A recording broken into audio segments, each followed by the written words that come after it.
Magandang oras mga kakwento. Welcome sa ating channel, KNBK. Napakatagal bago tayo nakapag-upload ulit. Isang buwan yata. Sumingit pa ang bagyong Uwan at yan ay nagdulot ng isang linggong walang kuryente at mahigit isang linggong walang wifi. Pero salamat at meron na tayong bagong upload dito sa KNBK, ang kwento ni Malin na nanghihingi ng inyong atensyon sapagkat sa dulo nais daw niyang makabasa ng inyong mga komento. Pakinggan na ang kwento ni Malin hatid ng KNBK, kwento ng buhay ko.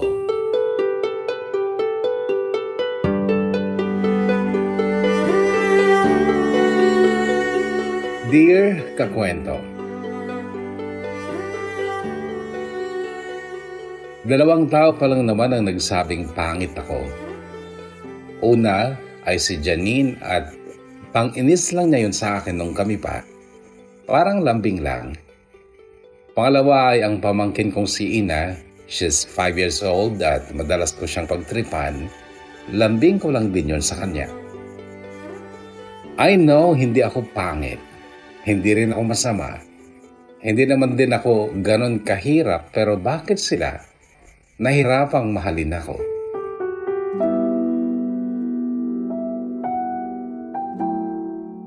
"28 na ko ngayon at kagagaling ko lang na naman sa breakup for the 5th time. Yes, pang-5 na. 5 beses na rin akong nag-abay ng kasal sa mga pinsan at kaibigan ko at naging saksi ako sa mga love stories nila na sa totoo lang wala namang kakaiba. Pero bakit nagkakatuluyan sila? 5 months ago, umuwi akong nakainom. Si Mama ang nagbukas ng pinto sa akin. Biniro ko pa. "Ma, sorry. Ginabi ang pogi mong anak. Dito na lang sana kayo uminom ng mga kaibigan mo. Nagdadrive ka pa. Anak, nag-aalala ako kapag ganyang umiinom ka ng alak." "Sorry ma, don't worry. Hindi na maulit to." Sinabi mo na yan dati nung nag-break kayo ni Eliza. Bakit ba kailangan mong maglasing kapag binibreak ka? Sana masanay ka na. Total, pang ilang beses naman na yan, di ba? Hindi ko napigilan ng mapatawa sa napaka-insensitive na komento ng aking ina. "Man, pinaalala mo pa talaga si Eliza." "Oo, kasi si Eliza ang pinakagusto ko sa lahat ng naging girlfriends mo na nang iwan lang din sa akin." "Ma, magsabi ka nga ng totoo. Pangit ba ako? Kapalit-palit ba ako?" "Oy, Kim Shu, matulog ka na. Bukas na natin pag-usapan kung bakit broken ka na naman." "Ma, sige na anak, itulog mo na yan." "Ma, hindi kay Kim Shu ang dialogue na yun. Kay Lisa Soberano yun, my ex and Y's."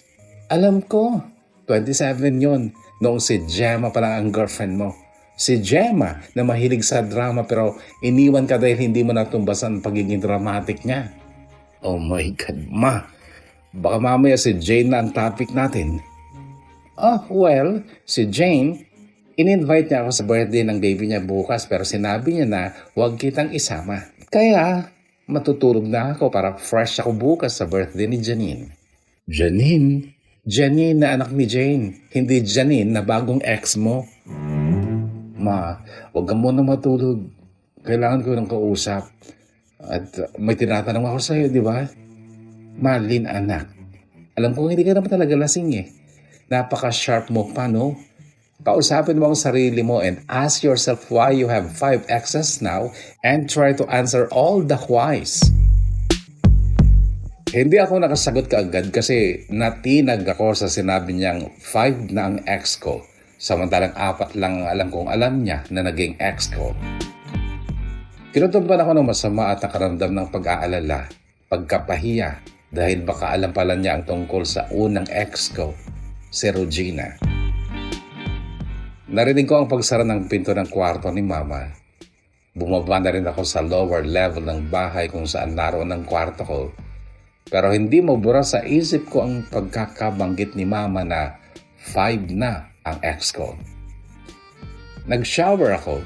Mabilisan lang at nung mahiga ako, nag-open ako ng Facebook at nakita kong naka-open si Mama. Baka ka-video call si Papa na nasa Middle East. Nag-chat ako kay Mama. Ma, bakit gising ka pa, Malin? Matulog ka na. Ma, sinabi mo kanina na 5 ng ex ko. Napansin mo ba na sinabi mo yun? Oo naman. Bakit? Hindi ba ako alam na naging ex-girlfriend mo? Ayokong sadyain na itanong siya tungkol kay Regina kaya saglit akong nag-isip ng i-reply ko sa chat niya. Sabi mo kasi 5 ng ex ko. 4 lang naman ah.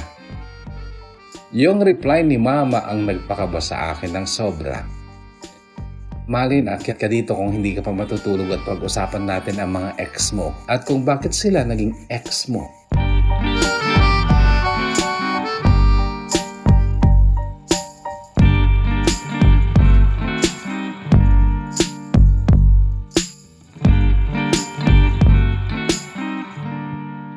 Hindi ako nag-reply kay Mama that night.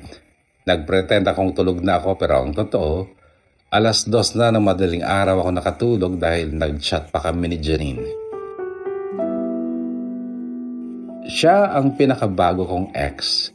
That's a word mula sa mama ko, pinakabagong ex. Matagal na kami nagkakalabuan ni Janine but unlike my previous exes, walang third party na involved. Mas matanda pa sa akin si Janine ng 1 taon. 29 na siya at dapat siya ang mas nag-worry na baka paglipasan na siya ng panahon kasi babae siya. Nung gabing yon, sinubukan ko pa siyang hiritan ng one last chance kasi mahal ko naman talaga siya. Kaya lang naramdaman niyang hindi ako ganun ka-affected sa pang-break niya sa akin which is totoo naman. Totoo na hindi ako gaanong nasaktan at hindi na ako nag-emote gaya ng mga nakaraang breakups ko. 28 na kasi ako at lalaki ako. Kaya lang, narealize ko kung ano ang mali ko noong makipag-break ako kay Janine. Ang dali kong tinanggap.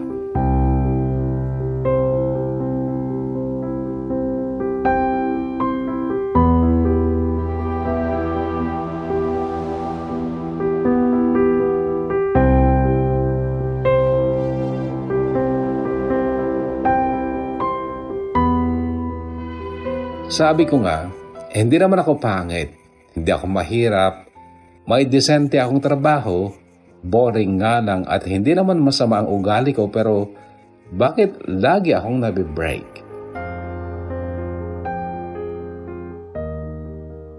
Unang linggo pa lang ng pagkakalabuan namin ni Janine, inasahan ko na kaagad na doon napapunta yun sa hiwalayan. Katrabaho ko si Janine. Ibang division lang siya ng kumpanya pero sa office kasi, pwedeng dumayo ng pantry kapag break time. Kung gusto mong magkape sa pantry ng finance kahit taga-marketing ka, okay lang. Ako ang taga-finance, si Janine ang taga-marketing. Maganda si Janine at hindi siya basta-bastang babae lang. Ako ang nakauna sa kanya pero nakainom kami noon. But she knows na nagawa namin yon in that case. Inakala ko na mas lalo siyang kakapit sa akin at ako naman ay naging kampante na hindi niya na ako ipagpapalit kaya relax na lang ako sa aming relasyon. Kahit naman noong nanliligaw pa lang ako kay Janine, hindi naman kinailangang mag-suffer ang ibang aspeto ng buhay ko para sa kanya. Pero nung matapos na may mangyari sa amin, napapansin ko na nagiging demanding siya sa time ko. Naging makulit at parang gusto niya'y mapabayaan ko na ang ilang mahalagang aspeto ng buhay ko para sa kanya. Alam ko yung style na yon. Style yun ng ex kong si Gemma. Yung gagawa ng drama para mapatunayan siya talaga ang aking inuuna. This is why hindi umepek ang dramang yun ni Janine sa akin kasi nga alam ko na yon. Noong 27th monthsary namin ni Janine ay nagkaroon ng urgent meeting sa department namin at ako ang nag-preside ng meeting. Ang sabi niya, tapusin ko daw ng 5:30 para 30 minutes lang siya maghihintay kasi may date kami syempre.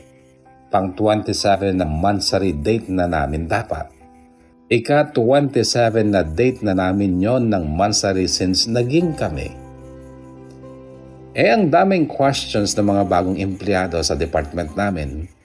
Alangan namang apurahin ko ang pagsagot sa mga sensible questions nila na makakatulong naman para maging efficient ang trabaho nila.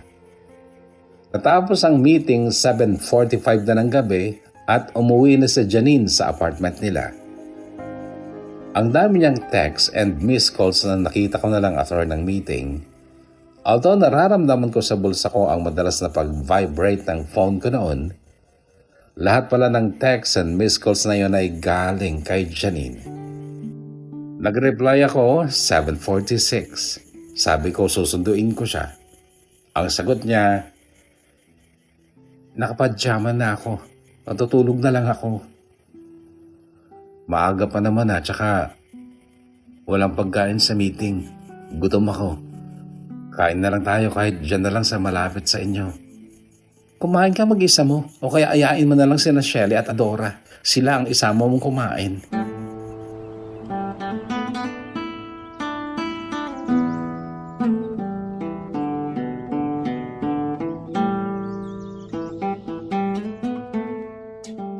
Sina Shelly at Adora ay mga bagong employee sa department namin. Si Shelly, artistahin pero bata. 21 lang siya. Fresh graduate. Pagod at gutom ako that time kaya hindi ko na pinahaba ang pagsiselos niya. Alam ko naman kasing alam niya na hindi ako playboy at tapat ako sa kanya pero gumagawa lang siya ng drama. Ganon si Gemma noon. But for God's sake naman, magte-30 na kami ni Janine. Uso pa ba ang ganong drama? At yung date na hindi natuloy, pang 27 na yun. Monthly date naman namin, walang bago. Every month, ganun lang. Kakain sa labas, magkukwentuhan ng kung ano-ano, pero bakit napaka-big deal sa kanya na hindi ako nakalabas ng office on time? Parang hindi naman niya alam kung gaano ka-demanding ang mga boss namin. You see, she was being pointless at hindi ko gusto yung nape-pressure na nga ako sa opisina, dumadagdag pa siya. Sorry sa mga na-offend ko ngayon pero 28 ako, 29 siya. 7 years ako sa trabaho, siya 5 na. Dapat sana nauunawaan niya na ang lahat ng aking ginagawa ay pagkahanda para sa aming magiging future. Kaya lang, bakit hindi? Pero siguro mali din ako kasi tamad na talaga akong manuyo o maglambing. Nanghihinayang na ako sa time ko na maglambing sa kanya sa pagpapabebe niya.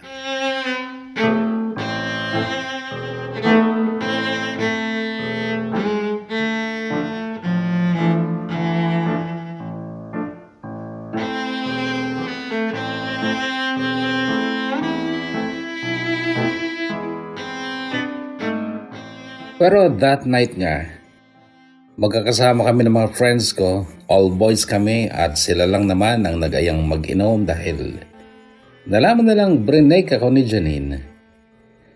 Oo, hindi talaga ako naglaseng at mas conscious pa nga ako na naka-office attire pa ako sa bar kesa sa iniisip ng mga kaibigan ko na emotional state ko.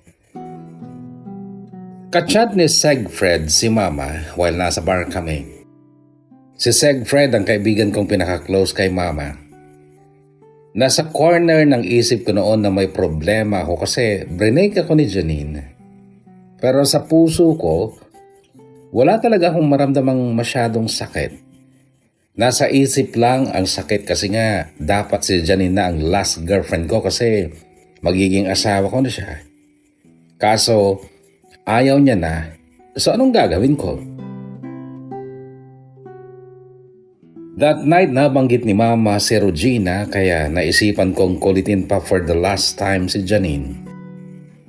Dahil sa sinabi ni Mama na 5 na ang ex ko, ay naalala ko tuloy si Regina.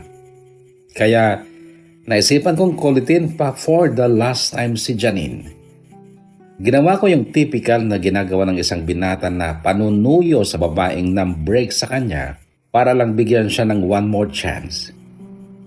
Ginagawa ko yun noong 21 hanggang 25 years old ako, pero that time na 29 na ako, dapat hindi na. Pero ginawa ko pa rin nga kasi baka lang sakali mapaamo ko pa ulit si Janine, pero ayaw na talaga niya.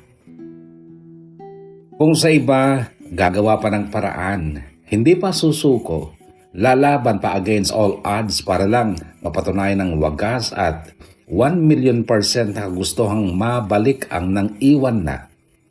Ako, hindi ko na ginawa. That night, more night na pala kasi past 1 a.m. na, naisipan kong hanapin naman si Regina sa Facebook.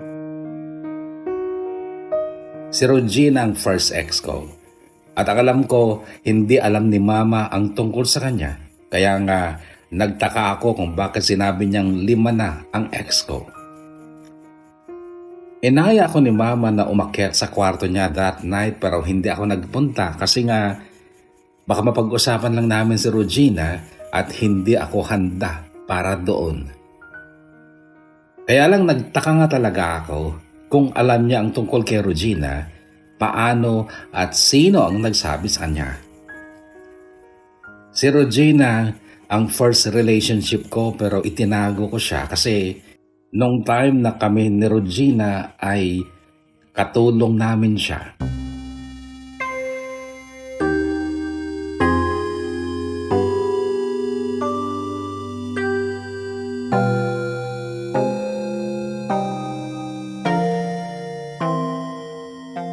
Si Mama ay retired teacher sa public high school. Kaming magkakapatid ay pinagtapos nila ni Papa sa mga private schools. Si Regina ay estudyante noon ni Tita Dina na kapatid ni Mama sa ama. Si Tita Dina ang nagdala kay Regina sa bahay upang maging katulong namin noong 4th year high school ako. Dati ko nang kilala si Regina pero hindi ko alam na siya ay magiging katulong namin. Inang ang nakilala kong pangalan ni Regina noong bakasyon pagkatapos ko ng 3rd year high school. Una ko siya nakita sa barangay ng kaklase at kaibigan kong si Jimwell. Fiesta nila noon at may mga liga ng basketball at volleyball. Si Inang ay player ng volleyball ng isang purok at napanood ko siya maglaro. Simpleng maganda si Inang. Medyo matangkad, morena, mahabang straight at malambot niyang buhok pero nakapusod ng maayos nung naglalaro siya ng volleyball. Maluwang na jersey ang pantaas niya, may manggas, parang t-shirt at maiksi at hapit ang short niya. Yung pang volleyball short talaga. Kaya naman, kita ang hubog ng binti at legs niya pero nakamedyas siya na mataas. Yung mga kilos ni Inang, yung ngiti niya, yung maganda niyang mukha at makinis na balat kahit hindi maputi, ang lakas ng kabig sa akin. Naitanong ko nga kaagad siya kay Jimwell noon at nagkataong may number si Inang kay Jimwell. Kinagabihan noon, hindi pa rin maalis sa isip ko si Inang. Nakailang text at missed calls na ako sa kanya, nagre-ring pero hindi siya nagre-reply. Diretsong 1 linggo yata akong nagte-text at nagmi-miss call sa kanya. Well, miss call kasi nga hindi niya sinasagot. At ni isang text wala akong natanggap mula sa kanya. Hanggang sa nung pasukan na, 4th year na ako sa high school ay sumuko na ako sa pangungulit sa kanya. Nag-focus na lang ako sa pag-aaral ko at mga bagong barkada at kaklase ko. Nanligaw na rin ako sa iba, kay Kathy noon na taga-higher section pero wala naman akong napala kay Kathy. Buwan ng November. Nagulat na lang ako, galing ako ng school at nakita ko si Regina na nagdidilig ng mga halaman ni Mama. Tinitigan ko siya ng matagal dahil hindi ako makapaniwala. Siya, sinulyapan lang niya ako, blanco ang mukha niya. Anak ako ng amo niya, kakwento pero Ako pa ang nahiya sa kanya. Ang lakas ng kabog ng dibdib ko noon. Pagpasok ko sa kwarto ko para magbihis ng pambahay, sinilip ko pa ulit siya sa bintana. Parang hindi ako makapaniwala na nasa bahay namin siya.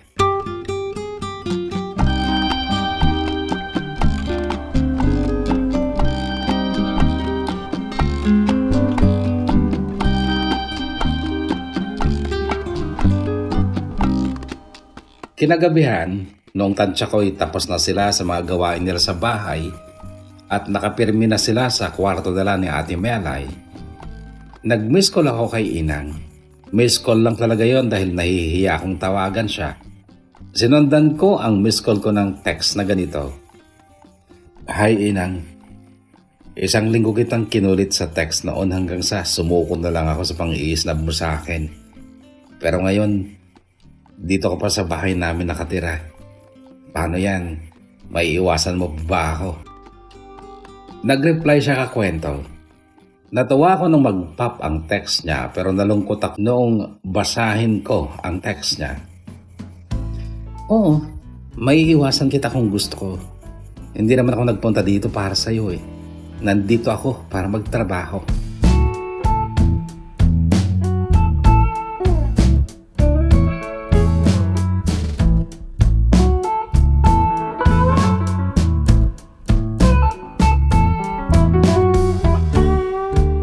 Siguro nasa 2 linggo ding hindi ako pinapansin ni Inang nung tumira na siya sa amin. Ako makulit sa kanya. Regina ang tawag ni mama sa kanya, ako Inang. Naiinis ako kay mama noon kapag pinagagalitan niya si Inang at panay ang utos niya. Kung pwede lang noon ay ako na ang gumawa ng ibang pinagagawa niya kay Inang kasi naaawa ko. In love na talaga ako noon sa kanya. Isang Sabado, wala sina Mama at Ate Melay at si Inang ay pinaglaba ng mga kumot. Sinamahan ko siya. Tinulungan kasi hirap na hirap siya sa mga kumot. Noon siya bumait sa akin at dahil sa dami ng kumot na yon na kay tagal naming nilabhan, ang dami rin naming napagkwentuhan. Halos buong buhay niya na isalaysay niya sa akin. Mahirap lang sila. At wala pa silang nanay. Sumama daw sa ibang lalaki, dala ang 2 nakababatang kapatid ni Inang. 2 din sila ng younger brother niya ang naiwan sa tatay niyang nakikisaka lang. Mataas ang pangarap ni Inang. Gustong-gusto niyang makatapos ng pag-aaral kaya siya nagkatulong sa amin para mapag-aral niya ang sarili niya. Pumapasok siya. Paghapon ng klase niya sa public school kung saan dati nagtuturo si Mama.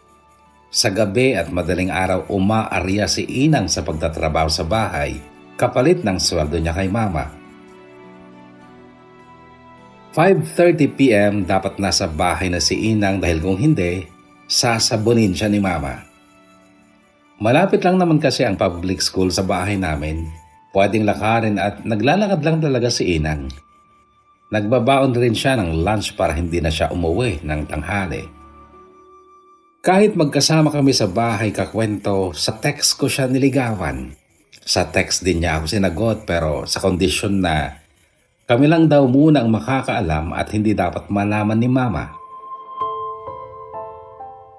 Masaya pa rin ako noon at iniisip kong nakatadhana talaga siya para maging first girlfriend ko. Ang lakas ng dating niya sa akin nung una ko siyang makita sa baryo nila. Hindi ko talaga siya nakalimutan at kinulit ko pa nga. Kaso, hindi ako pinansin hanggang sa sumuko na nga ako. Pero tadhana ang naghatid sa kanya sa bahay namin kaya sino ba namang hindi magagalak noong sa wakas ay sagutin niya ako.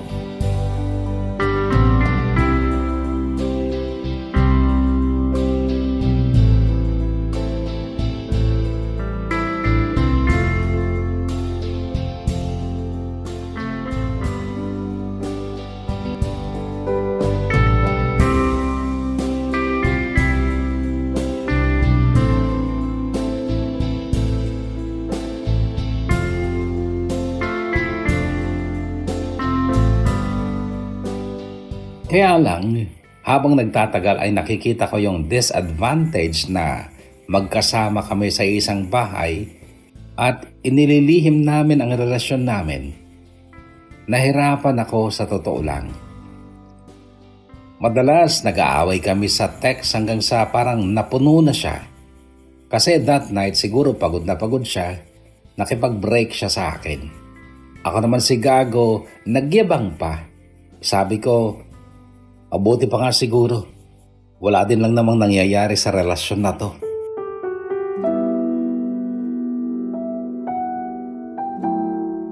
First girlfriend ko siya kakwento pero bago naging kami, nagkaroon din ako ng mga flings noon sa mga schoolmates kong babae pero walang label at parang landian lang talaga.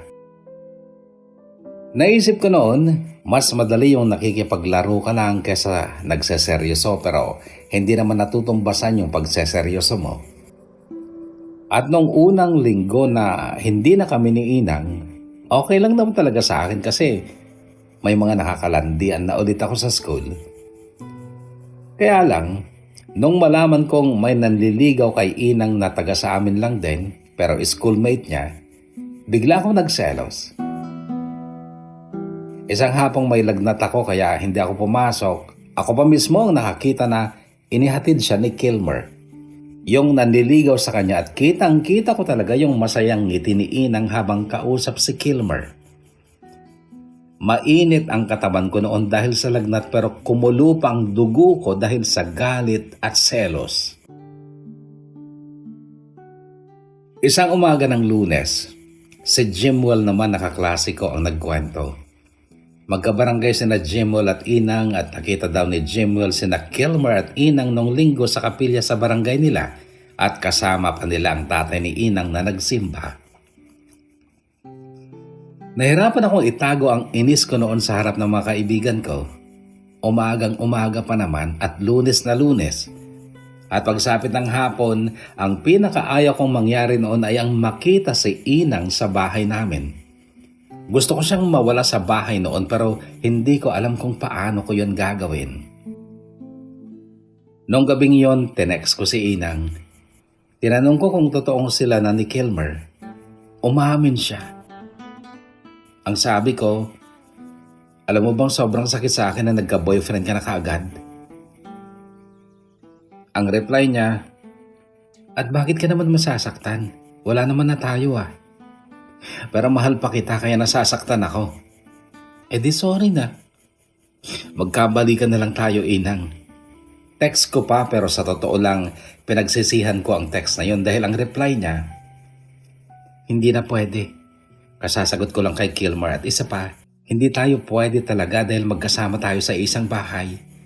Di ba nahihirapan nga tayo dahil itinago natin yung relasyon natin? Nahihirapan tayo?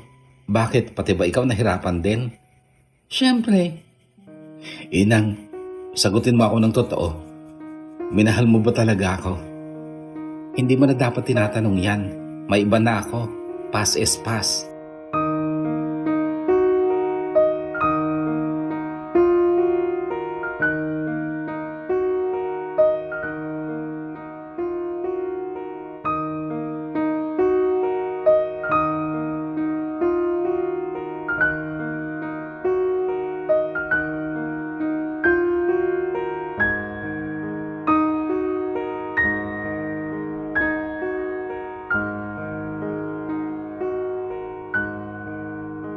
Totoo yung sinasabi nila na kapag galit ka, nagiging bobo ka.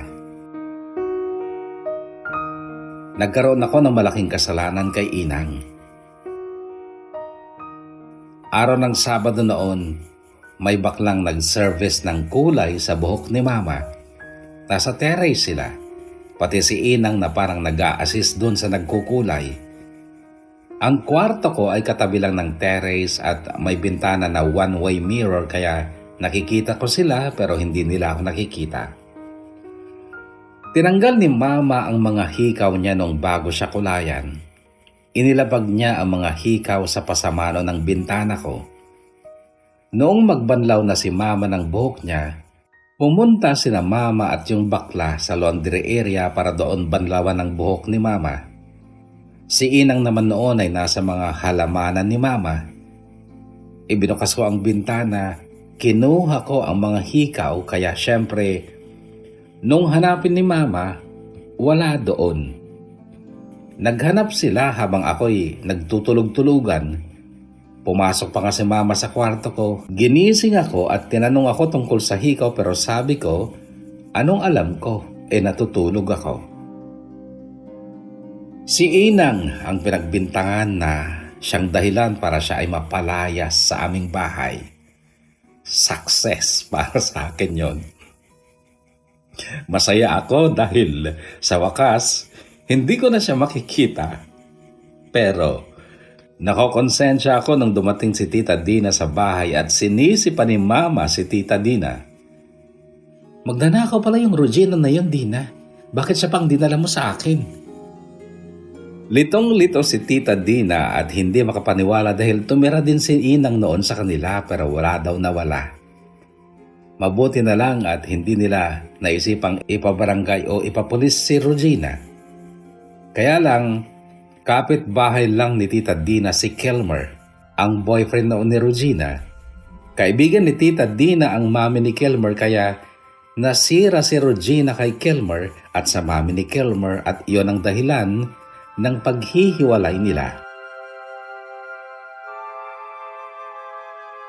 Sa ganong paraan nawala si Regina sa buhay ko kakwento.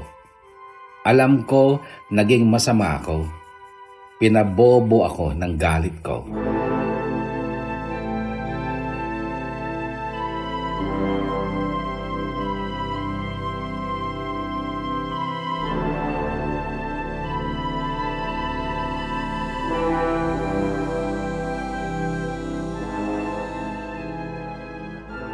Mula noon, sa bawat relasyon kong akala ko okay na, kasi okay naman talaga sa una, matino, masayang relasyon pero nagtatapos lagi sa lungkot at sama ng loob.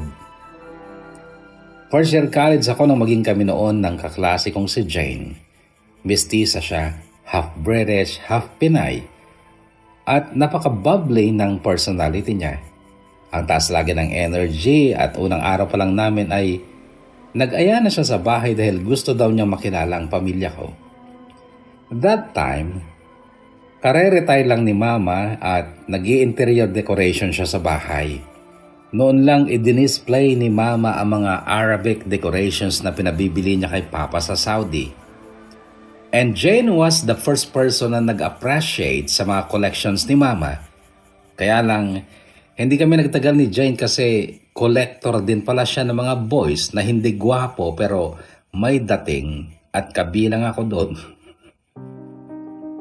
Okay lang sa akin na hindi kami nagtagal ni Jane kasi maraming beses na may nangyari sa amin pero habang dumadami ang pagkakataong bumubuka ka siya sa akin ay nawawalan naman ako ng gana at bumababa ang value niya sa akin. Sorry for saying this pero hindi ang tipo niya ang gusto kong seryosohin. Little did I know na wala din pala siyang balak talaga na seryosohin ako. First 2 years ko sa college noong kami so I know na hindi siya ang finale. So okay lang talaga kung matuldukan na ang relasyon namin ni Jane.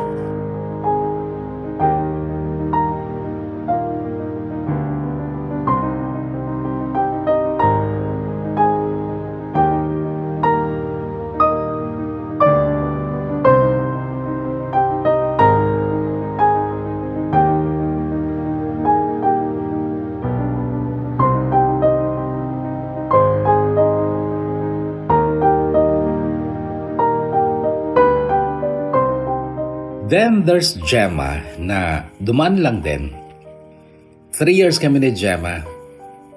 Aminado ako na kay Gemma, ako ang lumamig nung magtagal na kami.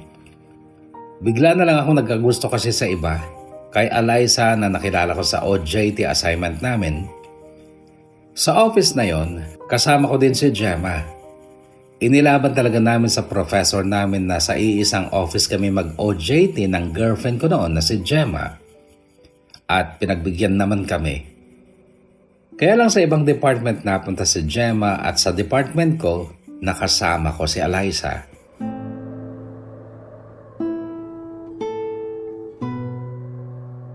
Taga-ibang school si Eliza. Maliit lang siya pero napaka-cute ng mukha at boses niya. Noon ako natinag, nagtaka. Bakit ka ako nakakaramdam ako ng pagkagusto sa iba okay naman kami ni Gemma? Ang masakit, hindi nakaligtas sa panuri ni Gemma ang lihim na pagtingin ko kay Eliza. Noon na siya nagsimulang magbago mula sa pagiging kalmado sa aming relasyon. Naging mapagduda na siya, lagi nang nagdadrama hanggang sa ibinira na nga ang panghuli niyang drama, ang makipag-break sa akin. At ang mali ko, pinatulan ko ang hamon niyang breakup. Kaya naman yung 3 taon namin, nawala ng ganon-ganon lang. May mga pagkakataon noon na natitigilan ako pag naiisip ko si Gemma. Parang may mali. Parang hindi dapat na nagtapos kami. Kaya lang, ipinadama naman sa akin ni Eliza ang presensya niya. Sa mga times na parang nakokonsensya ako sa pagkasira ng relasyon namin ni Gemma, may text o chat si Eliza. Kaya naman, yung dapat na aksyon sana, yung makipagbalikan kay Gemma ay hindi ko na nagawa dahil naging kami na rin ni Eliza.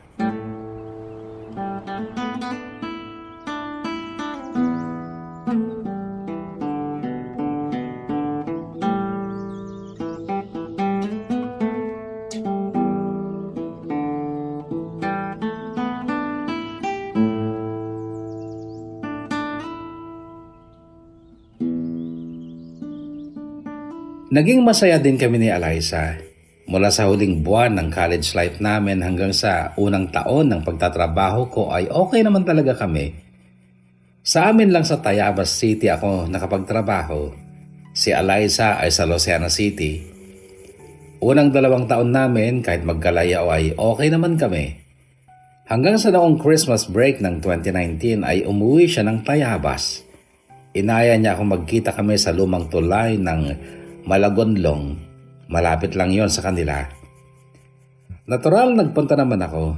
Dala ko pa ang Christmas gift ko sa kanya kasi that time ay sa Cagayan kami magpapasko. Taga Cagayan ng papa ko at umuwi din siya nung Paskong yon. Tuwing 5 years lang umuwi si papa simula nung maging engineer siya sa Saudi Arabia kaya hindi pwedeng hindi ako sasama kapag may lakad ang pamilya. At noon nga sa Puente de Malagonlong, pasado 5:00 pa lang pero makulimlim na at mahamog pa, ay pinakulimlim ni Eliza ang buhay ko dahil matapat at sensero ang kanyang bawat salita sa kagustuhan niyang tapusin na namin ang aming relasyon. Ikinagulat ko yon dahil wala man lang talaga akong nakitang warning signs na magkakahiwalay pala kami. Pero may nakilala siyang iba na siyang nagpapasaya na sa kanya. At napagdesisyonan niyang doon na siya sa bago niya at ako kahit tumalon pa ako una ang ulo sa tulay ng Malagonlong ay wala na ring mangyayari pa dahil buong buo na ang desisyon ni Eliza.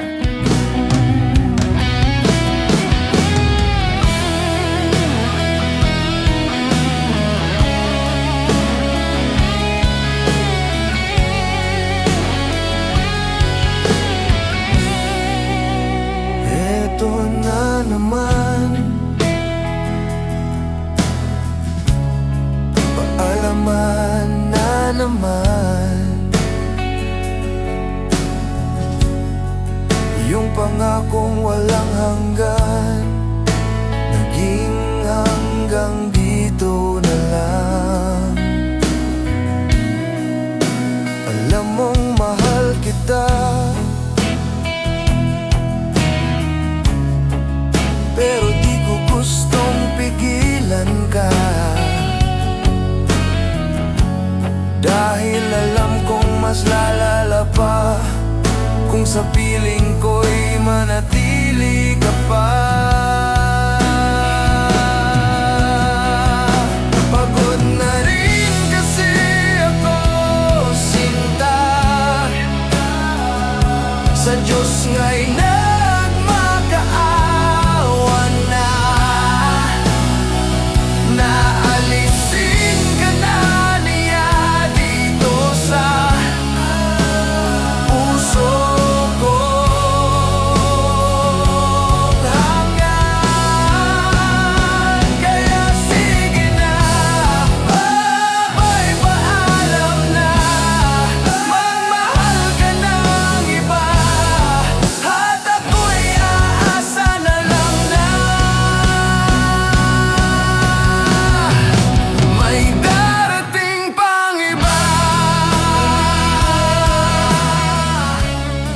Yon ang pinakamalungkot na Pasko sa buong buhay ko, kakwento. Masaya ang Pasko sa Cagayan kasama ang mga kamag-anak kong Ilocano. Buong compound kasi ni Lolo, puro mga anak niya ang nakatira at napakarami kong pinsan na nakakainuman. Nagtataka si Mama noon kung bakit sinasagad ko ang paglalasing. At sa kalasingan ko noon, naipagtapat ko kay Mama ang pinagdadaanan kong heartbreak kay Eliza.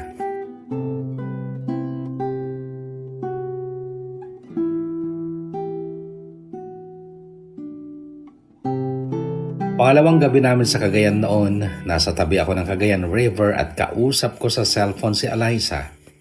Nagmamakaawa ako na magkabalikan kami. Nag-promise ako na babaguhin ko lahat ng ayaw niya sa akin, huwag lang niya akong iwanan ng tuluyan, pero sabi niya, walang mali sa'yo, Malin. Nasa akin ang mali and again sorry. Talagang hindi na kita mahal. Si Prince na ang mahal ko.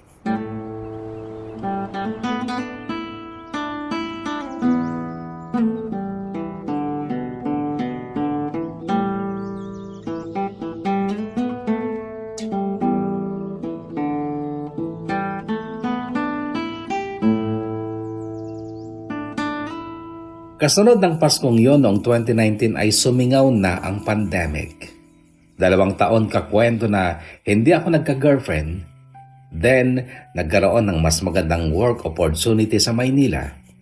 Sinunggaban ko kaya't nalayo ako ng Quezon at doon na sa BGC nakilala ko ang magandang si Janine. 26 ako noon, 27 na siya at napaka-mature niya. Noong sagutin niya ako, walang masyadong drama.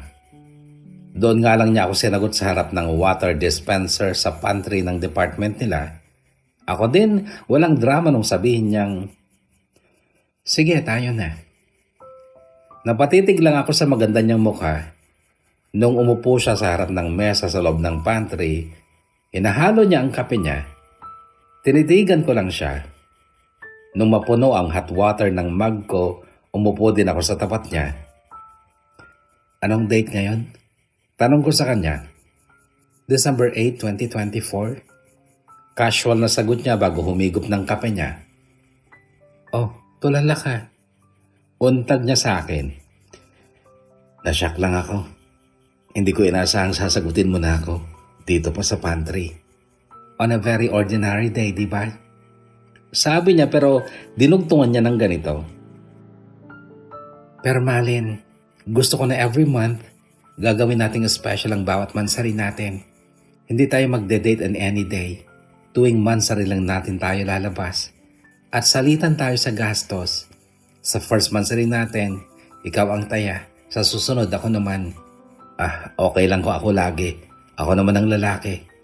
No, ibahin mo ako sa mga naging ex mo, Malin. Pareho lang tayong nagtatrabaho, sumasweldo, nag-iipon. At saka hindi naman kailangan special ang mansari eh.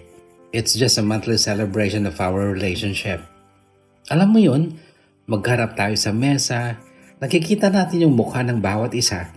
Makikita natin kung masaya pa tayo na tayo pa. But if there's one mansari na makikita kong hindi na totoo yung saya sa mukha mo, ititigilan natin ang pagmamansari and we will be frank and honest to speak about our feelings. Janine, hindi na ako masaya. Tigilan na natin to. Gets mo? Mahaba at malinaw niyang paliwanag. Tumangot ang ulang ako noon pero medyo nawirduhan. I can't blame Janine kasi mas marami siyang bigong relasyon kaysa sa akin. That time, pang-anim na ako na naging boyfriend niya. Siya, pang-5 ko pa lang. Pang-anim ako sa bigong relasyon niya. Noong 2 taon ko sa kumpanya, na-promote ako at syempre nadagdagan ang responsibilities ko. Challenge din syempre sa akin yon at kailangan kong magpa-impress sa mga superiors ko para hindi nila pagsisihan ang promotion ko. Little did I know na napapabayaan ko na pala si Janine. But there's one night na umuwi akong late at nakainom kasi nag-OT kami sa department namin at paglabas namin ng office ay nag-aya pa si Sigfred kasi 28th birthday pala niya. Hindi ako naglasing pero pag uwi ko ng bahay, nakita ko ang mga chat ni Janine. Nagsorry ako sa video call at kinausap ko siya ng masinsinan. Ipinaliwanag ko sa kanya kung bakit nakafocus ako sa trabaho. I emphasized to her na para sa aming future ang mga ginagawa ko sa trabaho. Hindi siya masaya, tango lang siya ng tango. That time kasi, naiisipan niya nang mag-resign at mag-abroad na lang dito sa Singapore. Sabi ko pa nga sa kanya, sabay kaming mag-apply. Kaso, hindi naman siya nag-asikaso ng papers niya. Then, nagsimula na siyang maging cold sa akin. Alam mo yung kapag break time, dadayuhin ko siya sa department nila para sabay kaming magkape. Kaya lang pagdating ko sa department nila, nagkakape na siya sa harap ng computer niya. Ayaw niya na sa pantry at parang sobrang cold niya. Hindi niya na ako gustong tingnan sa mata. Sa kabila ng mga challenges sa karir ko noon, naglaan ako ng panahon para ayusin ang panlalamig niya. Kinukulit ko siya pero nagagalit siya. Hanggang sa matanong ko siya, prangkahan. May iba ka na bang mahal? Sumagot siya nang hindi nakatingin sa akin. Yes, sarili ko. Napatitig ako sa maganda niyang mukha pero that time ay wala akong emosyong nakita sa mukha niya. May mahal na daw siyang iba, hindi ako. O baka maliban sa akin ay ang sarili niya. Parang sinasabi niya na dati ako lang ang mahal niya. Sa akin niya ibinuhos ang pagmamahal niya pero that time sarili na lang niya ang mahal niya. Ewan ko, hindi na kasi ako nagtanong. Hindi na ako nagsalita noong time na yon. Nasa harap na ako ng table niya, hawak ko ang tasa ng kape ko. Kagagaling ko nga lang sa pantry nila, yung pantry na dati ay siyang tagpuan namin kapag break time. Pero dati lang kasi paglaon, sa harap na ng computer niya siya nagkakape. Umalis na lang ako noon sa harap niya without saying a word. But weeks later, matapos nga ng 27th monthsary namin na hindi namin na-celebrate dahil sa urgent meeting sa department namin, nadatnan ko siya sa harap ng water dispenser sa pantry nila. Siya lang mag-isa. That same water dispenser na siyang saksi noong sagutin niya ako at doon din niya binigkas sa mga salitang, Malin, I think we should end this. Hindi na ako masaya. Tinitigan ko siya. Hindi siya joker pero gusto kong isipin noon na pinaprank lang niya ako at hinintay ko talagang bawiin niya ang sinabi niya. You heard me right? Tapusin na natin ang relasyon natin. Then lumakad na siya. Nilampasan niya ang pantry table. Dumiretso siya sa pinto ng pantry pero tinawag ko siya. Babe, wait lang. Sabi ko sabay lapit sa kanya. Bakit? Anong problema? Tumitig siya sa mga mata ko bago sinabing, hindi na ako masaya. Then tumalikod na siya. At ang sabi ko naman, okay. Narinig niya ang sagot ko at lumingon siya. Bahagyang umiti at sumagot din ng, okay.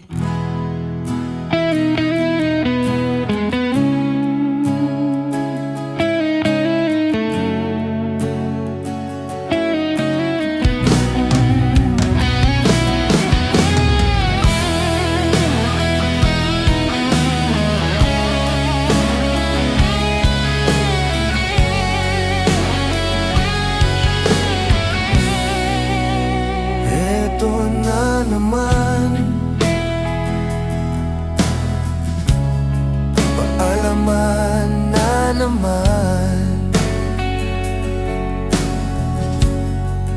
yung pangakong walang hanggan naging hanggang dito na lang. Alam mong mahal kita, pero di ko gustong pigilan ka. Dahil alam kong mas lalala pa kung sa piling ko'y manatili ka pa.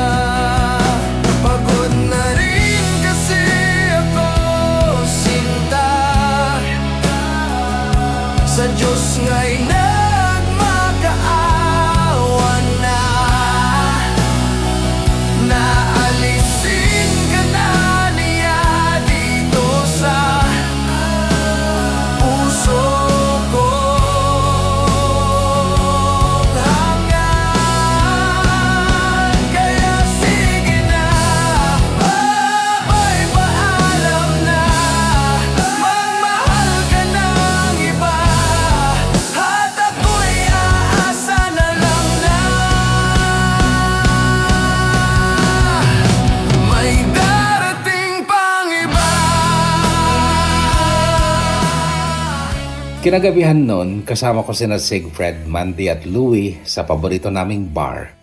Before that, nakapag-chat ako sa GC namin na sinabi kong brinake ako ni Janine. And then Mandy said, "Wow, isa lang ibig sabihin yan, matutuloy na ang inuman."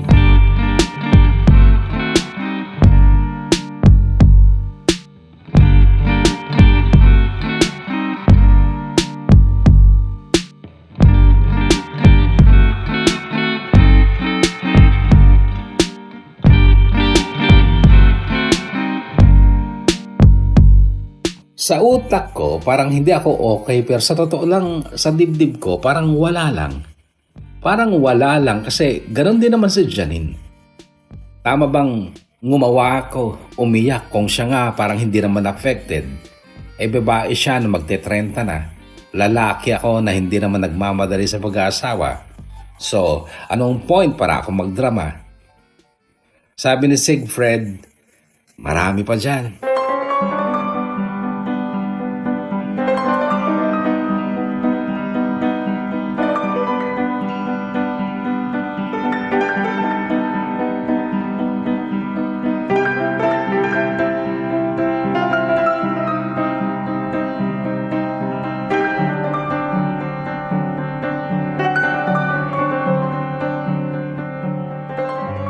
Nakainom akong umuwi and pinagbuksan ako ni Mama na nag-aalala nung una dahil sa mga kwento ni Sigfred sa chat nila ni Mama. Kaya lang napansin din ni Mama na hindi talaga ako lasing. Sabi nga niya, sharp pa daw akong sumagot. I was asking her kung bakit lagi nila akong nabibreak. Niloloko niya ako sa mga ironic answers niya and she even said na 5 beses na raw akong na-break, dapat sanay na ako. Nagtaka ako kasi 4 na babae lang ang pinakilala ko sa kanya, sina Jane, Gemma, Eliza, and Janine. Kaya that night, kinutuban ako na may alam siya tungkol sa amin ni Regina noon. Kahit na ginawa ko lahat para mailihim ang bagay na yon kasi nga katulong namin si Regina at hate niya si Regina. And that night, may hinanap ako sa closet ko. Actually, hindi yun ang unang pagkakataon na hinanap ko ang bagay na yon, yung hikaw ni Mama.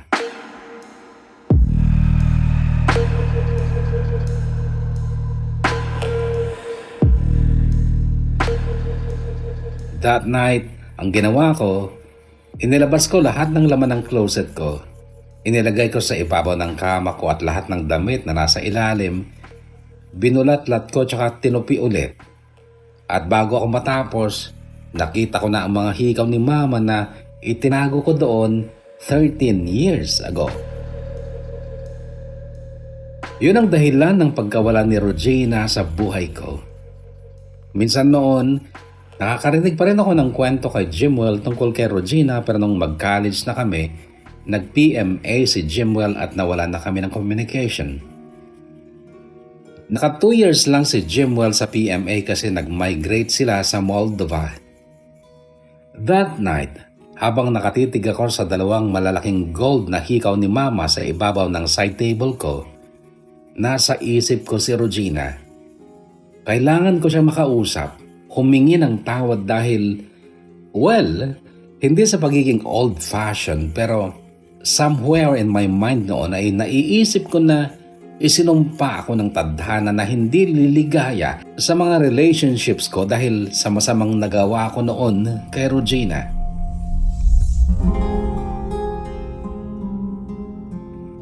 Kinabukasan, hindi ako pumasok ng trabaho. Actually, wala na rin talaga akong ganang pumasok sa trabaho since nag-break kami ni Janine. Parang nasisisi ko ang pagpapauto ko sa mga boss ko na maging dedicated sa trabaho at yun ang naging dahilan para mawala sa akin si Janine. Well, hindi sinabi ni Janine na ang work ko ang dahilan kung bakit siya nakipaghiwalay sa akin. Logical na lang. Nag-focus ako sa work, napabayaan ko siya. Feeling niya hindi na siya mahalaga and she decided na mag-self-love na lang. Kaya lang, yung company namin ay local arm ng company dito sa Singapore and one of the reasons why nagpakabuti ako sa trabaho ko kasi Gusto kong i-recommend ako ng mga superiors ko kapag nag-apply na ako sa main branch dito sa Singapore. And yes, nandito na ako ngayon kasi biglang naghiwalay ang ate ko at ang ex-husband niya at umuwi na si ate sa bahay namin kasama ang anak niyang si Ina, kaya may kasama na si mama sa bahay at ako, pwede ko na siyang iwanan kaya kinarir ko ang pag-a-apply dito sa Singapore. Pero mabalik muna tayo nung time na mahanap ko ang hikaw ni mama. Kinabukasan nga nun, isinoli ko kay mama ang hikaw niya. Sobrang gulat niya, hindi siya makapaniwala at nakita ko kung paano siya nalungkot, na konsensya dahil sa ginawa niya kay Regina. Natural, nagtanong siya kung bakit ko yung ginawa at sinabi ko naman ang totoong dahilan. Ang sabi niya, namana mo yata sa akin ang ugaling yan. Nakakahiya sa papa mo. Noon lang yun, ma. Immature pa ako noon at ngayon, sa tingin ko, kailangan ko pa rin subukang itama yung pagkakamali ko. Pupuntahan ko si Regina, ma. Yes, you must. At kung kailangan niya ng tulong or anything, just let me know. Makabawi man lang tayo sa nagawa natin sa kanya noon.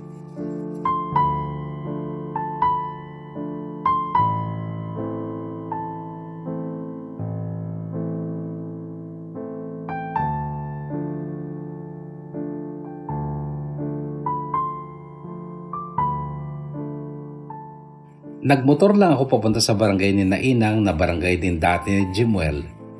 Sa tarangkahan nila ay palabas naman noon si Roger, ang nakababatang kapatid ni Regina. Kilala pala niya ako dahil nakikita niyang kasama ko noon si Jimuel.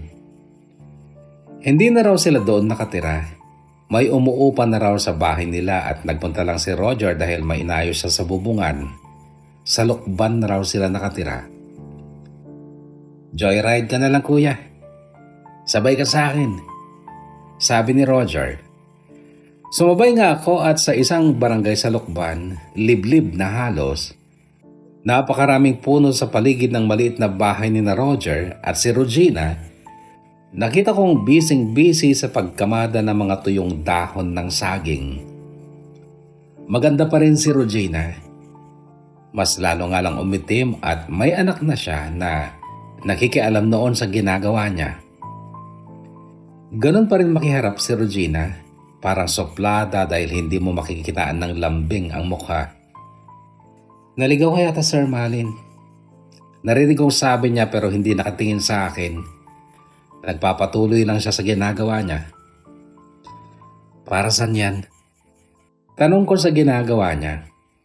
May dalawang kawayang nakatusok sa lupa sa magkabilang dulo. At sa pagitan ng mga posting kawayan, nagkakamada ng tuyong dahon ng saging si Regina. At sa bawat layer ay naglalagay din siya ng mga preskong dahon ng madre cacao at may binubudbud siyang malilit na buto. Patubuan ko ng kabote. Sagot niya, namangha ako.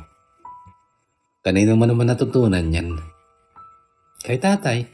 Bakit ka ba nagpunta dito? Wala. Mangungumusta lang.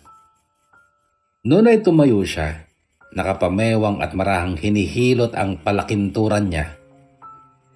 Eto, Malin, mahirap pa rin. Hindi ako nakatapos. Second year college lang ang naabot ko pero that time, 24 na ako at naloko pa ng lalaki. Ayan, may anak na ako sa pagkadalaga. Say hi to Tito Malin, Carlo. Utos niya sa anak niyang napaka-cute naman at kumaway nga sa akin ng bata. Inang, gusto sana kita makausap. Tungkol saan? Kahit mamaya na lang kapag tapos ka na dyan sa ginagawa mo. Tapos na ako. Babalutan na lang ni tatay yan mamaya ng plastic. Doon tayo. Sabi niya tsaka inakay si Carlo. May maliit silang terrace at doon kami pumwesto.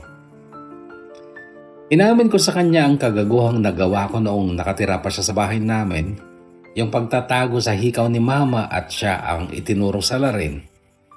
Akala ko magagalit siya pero naging napakalawak ng pangunawa niya nung sabihin kong nagawa ko yon dahil labis ang pag-ibig ko noon para sa kanya at nagdudusa ako kapag nakikita ko siyang kasama si Kilmer.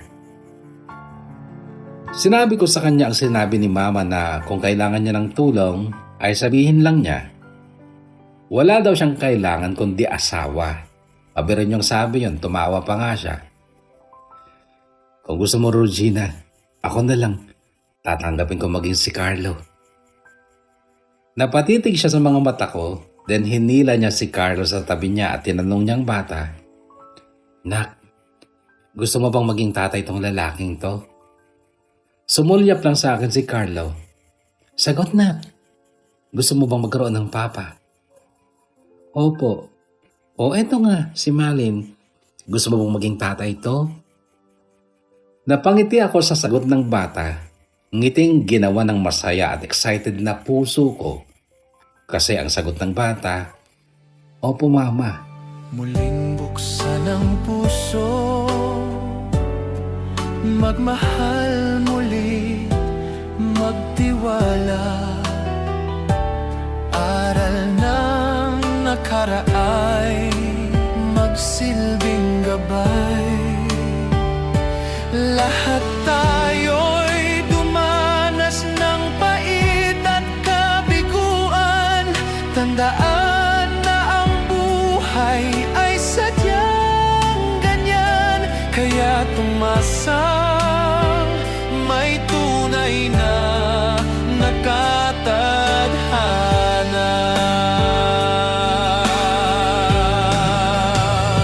Kahugat, umasang darating ang tunay na pag-ibig. At kahit pa masaktan kang muli, paulit-ulit man pagluha, pag-asa'y huwag iwawaglit. Hugot mo'y isigaw, palayain at isatinig. Kalungkutan ay mayroong hangganan, pagdurusa ay may katapusan. Muli kang ngingiti. June 12, only this year ako nagpunta dito sa Singapore. Nadatnan ko na dito si Minnie at siya ang nililigawan ko ngayon. May tsura naman si Minnie. Maliit lang siya, matalino at maganda ang boses. Magaling siyang kumanta. Content creator din siya sa YouTube. 2 buwan na rin ako naliligaw sa kanya at parang okay naman.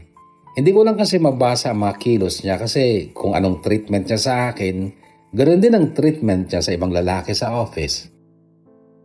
Noong nagpunta ako kay Regina, doon na rin ako kumain ng tanghalian at mahaba-haba rin ang oras ng pag-uusap namin ni Regina.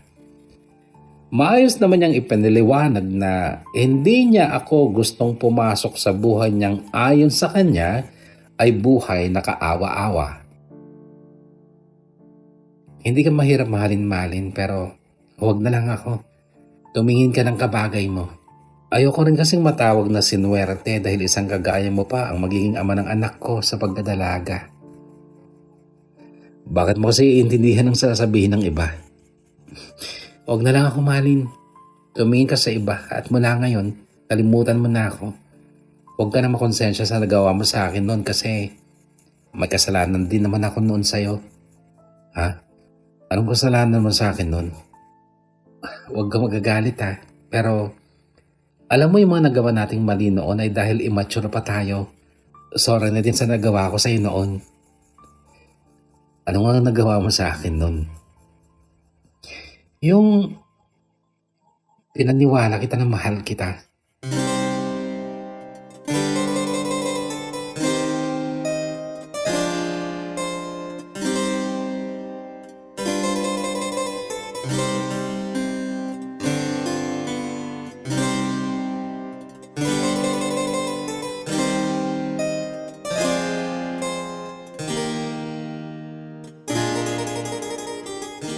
Mag-attach nga ako ng mga pictures ko kay Bono at ikaw nga ang magsabi sa akin kung pangit ba ako at kung bakit nahihirapan silang mahalin ako. Oo, sinabi ni Regina na hindi daw ako mahirap mahalin pero siya na rin ang umami na nagsinungaling siya sa akin noon, so paano ako maniniwala sa kanya? Single pa rin ako hanggang ngayon at the age of 29. Si Mina ay parang ako noon sa huli kong trabaho sa BJC, dedicated at walang ibang focus kundi karir. 26 pa lang kasi siya at marami din siyang gustong gawin pa sa buhay niya. Hindi ako umaasang magiging kami ni Minnie. Nagbabakasakali lang ako, malay mo nga siya na. Napasulat ako kakwento kasi gusto kong magbasa ng mga comments, mga suggestions, mga puna, kritisismo kasi minsan talaga self-centered ako.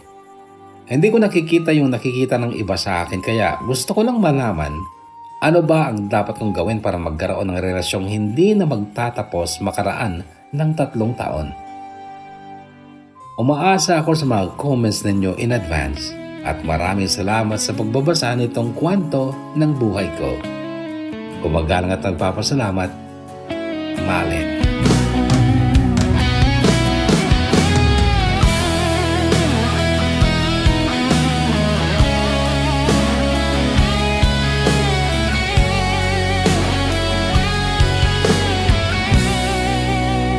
Eto na naman, paalaman na naman, yung pangakong walang hanggan, naging hanggang dito na lang. Alam mong mahal kita, pero di ko gustong pigilan ka, dahil alam kong mas lalala pa kung sa piling ko'y manatili ka pa. Pagod na rin kasi ako, sinta, sa Diyos nga'y nagmakaawa na, naalisin ka na niya dito sa puso ko.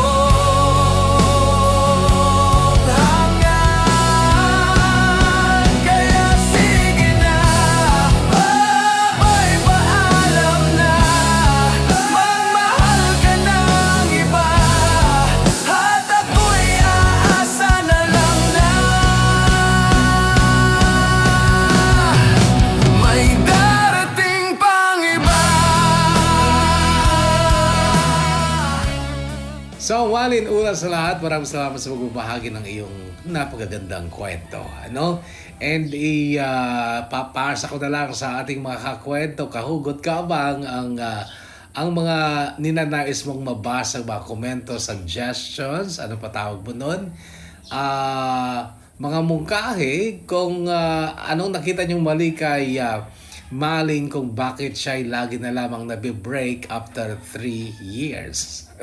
Sana matapos na yan at sana parang hindi pa si Minnie kasi hindi ko parang nakikita yung determinasyon mo na siya na talaga. Baka hindi pa siya. Parang wala naman mga kakwento. Huwag niyo sanang pagdamutan si Malin ng kanyang hinihiling. At ngayon tayo mag-shout out na lamang.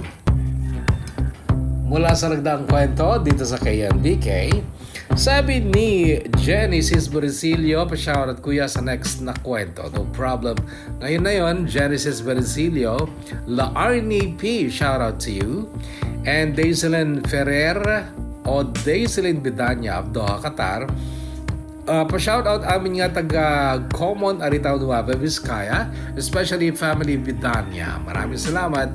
And hi kuya at sa lahat, kumusta po kayo? It's Vivian Kern of Germany. Maraming salamat, Vivian. Salamat, pa-shoutout kay Erica Melocotones ng happy birthday. God bless to. Ako, late birthday na ito. Mula kay Elisa Joy Etang. And hello kuya, thanks sa new star listening from Mountain Province. It's from Jel Songag. Maraming salamat sa pakikinig. And, ano pa to? Listening here in Kowloon, Hong Kong, pasyarat Kuya Bono, it's, ano ba to? Jethelyn Galietes. And, eto naman, mula kay Mylene Alonzo. Hello, Kuya Bono. Listening here in Hong Kong. Shout out to you. Mylene, hello Kuya. Pa-shout out ulit dito Hong Kong. Ken Jay Patpatgek nga pamilya dita Alicia Isabela. Gyamanak. Mayla Guerta pala. Pa-shout out kay Jessa Dinamling or DJ. Listening here in Boyumbong, Nueva Vizcaya. It's from Harold Johnny. And Boss Aim, shout out to you. Ganun din kay Jonathan Pasqua. Happy Thursday, says Reka Hukoy. Sana tama ako. And Kamuging 8070. Paulit-ulit na talaga ako sa mga kwento. Dito ayoko naman sa iba. 24 hours habang 24 hours ba namang nagtatrabaho kaya paulit-ulit na lang talaga. Di mabagod. Bakit naman 24 hours? Kamuging. Di hanggang maturugan. Anyway, maraming salamat. Pasensya na kung may mga time na talaga matagal kayo naghihintay. Marami pa tayong kwentong babasahin. Kailangan lang magtiyaga sa pag-e-edit. Alam nyo na. At pakitsagaan na lang ang paghihintay, ano? Pero pakiusap lang din sa mga story senders natin. Sana panoorin nyo muna yung video. Yung mga rules kung paano magsulat. Kahit yung mga basic rules lang like bawal mag-shortcut, gawing tama mga spellings, wag na mag-insert ng mga emoji. Alam niyo yung mga ganun ay malaking trabaho kasi kapag nalalabag nyo pa. So kapag tama ang spelling, at walang shortcut typing at walang mga ini-insert na mga emoji, ay mababawasan po ang trabaho natin. Okay? Hayaan nyo nang hindi maayos ang pagkakasulat o yung pagkaka-arrange. Kami nang bahala doon. Pero yung sana sa spelling, alam nyo yun, every first letter ng bawat word, capital letter dapat, di ba? So, kung meron kang tuldok, pagkatapos ng tuldok, space, and then you start typing again. Okay? Mga ganong bagay kasi malaki ang may ibabawas sa aming trabaho. Maraming salamat kung inyong masusunod. Pa-shoutout ka Abangers here in Hong Kong from Santiago City, Adele C. Shoutout to you, Adele C. Kuya Bono, bakit po iba yung format ng pagbabasa mo? Mas maganda po yung dati. It's Marjorie Cristobal. Maraming salamat for your comment. We'll see kung anong pwedeng gawin dyan. Okay? What happened to your voice? Maria Angelique Ortesa. Tama lang na pinili mo si Jessa Drake. Signs ni Lord na yung magkaroon ng magandang nangyari sa iyo magmula nung maging kayo, di ba? At kung talagang mahal ka ni Maria, dapat hindi na siya nagbigay ng mixed signal sa inyo o sa iyo nung huli. Anyway, stay strong sa inyong relationship. It's Maria Angelique Ortesa. Shoutout sa asawa kong 4'11 ang height pero matapang siya. Si Corazon Napoles na taga-Apari. Salamat Kuya Bar mula kay OG Napoles. Binisto mo pa. And wala na yata. Cheryl Wandasan, shoutout kay Bono. Yes, meron naman lagi ako nagabong ng kwento. Sana lagi ka mag-upload kasi ikaw lagi ang nakakawala ng lungkot. Sobra, the best ka talaga. Maraming salamat, Cheryl Wandasan. Hindi nakakatawa yung boses, DJ Bono. Okay, now I know. Kaya pala ako kundi nanood dito. Kayo na lang ni Maria, at least alam mo na yung ugali niya. Ayaw ko na ituloy, di ako natutuwa sa boses, sorry na. Nabalik na natin, okay? Yes, may sipon ako at ubo pa. Mas okay sana yung original na voice mo kuya, okay? Huwag nang baguhin. Joshua Daniel. So yan na muna, maraming salamat muli mga kakwento sa paglalaan ng oras sa ating programa. Stay healthy, stay safe, and may God bless us all.